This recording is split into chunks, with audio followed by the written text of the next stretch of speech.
এই তোমার ফোনে পাগলা গাড়ু দিয়ে ফোন আসছে, ওখানে কি তোমার আত্মীয় স্বজন থাকে নাকি? খবরদার, ভুলেও ফোন রিসিভ করো না, তাইলে কিন্তু তোমারে পাগল ভাইবে তুলে নিয়ে চলে যাবে। আমি কি পাগল নাকি যে আমারে তুলে নিয়ে যাবে? পাগলা গাড়ু দিয়ে তোমার কোন আত্মীয় আছে আমিও একটু শুনি। হ্যালো, কেমন আছিস মা? জামাই বাবাজি কেমন আছে?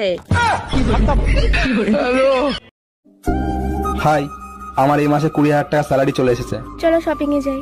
চলো। 1 মিনিট, মা ফোন করছে। হ্যাঁ মা। বাবা, আমার শরীর খুব খারাপ, চিকিৎসা করাবো, 20,000 টাকা লাগবে। এই বলছি যে মায়ের 20,000 টাকা লাগবে। কোনো দরকার নেই।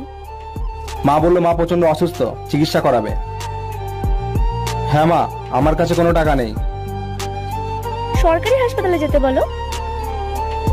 সরি শাশুড়ি মা, সরকারি হসপিটালে গিয়ে চিকিৎসা করান। কি? আমার মা? ইয়েস, তোমার মা। হ্যালো মা, তুমি টেনশন করো না, আমি এখনই টাকা নিয়ে আসছি। বাহ, তোর মা মা আর আমার মা সরকারি মা। বাহ। এই সঞ্জু, এদিকে এসো তো। কি বলো? এই টাকাটা ধরো আর যাও তো তাড়াতাড়ি বাজারের থেকে আমার জন্য সুন্দর দেখে একটা লাল ব্লাউজ নিয়ে আসবা। আচ্ছা ঠিক আছে। বলছি তোমার সাইজ কত গো? কেন তুমি আমার সাইজ জানো না? এইটুকুনি? এইটুকুনি? তবে কি এইটুকুনি?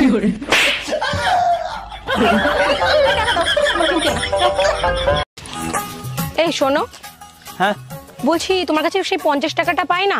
তা তুমি তো কবে থেকে বলছো যে হ্যাঁ দেবো দেবো, তা আজকে কি টাকাটা দিবা? আরে তোমার সাথে দেখাই হয় না, আমি টাকা নিয়ে ঘুরে বেড়াচ্ছি, তোমার সাথে দেখা হয় না হলে দেওয়া হয় না। নাও টাকাটা নাও। আচ্ছা ঠিক আছে।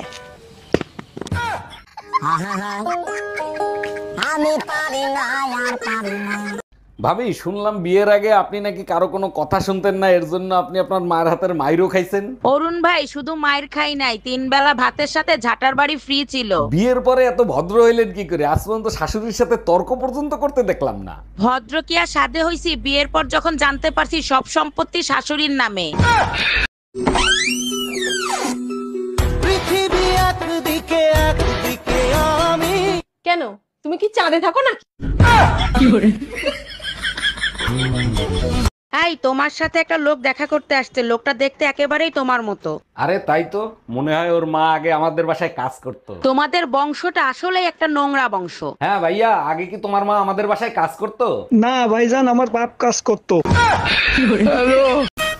এ বিউ, শুনলাম তুই নাকি 5 কোটি টাকা লটারি পাইছিস। হ্যাঁ পেয়েছি, কিন্তু দেবো না। আর দিতে হবে না, কিন্তু টাকাটা কোথায় রাখছিস? টাকাটা আলমারির মধ্যে রেখে এসছি তালা দিয়ে, এই দেখ চাবিও নিয়ে এসছি। এ তুই কি বোকা?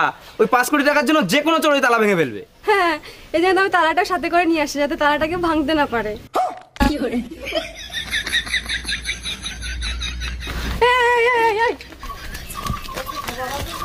আমার মিষ্টি ভাবির মন খারাপ কেন? কি হয়েছে ভাবি?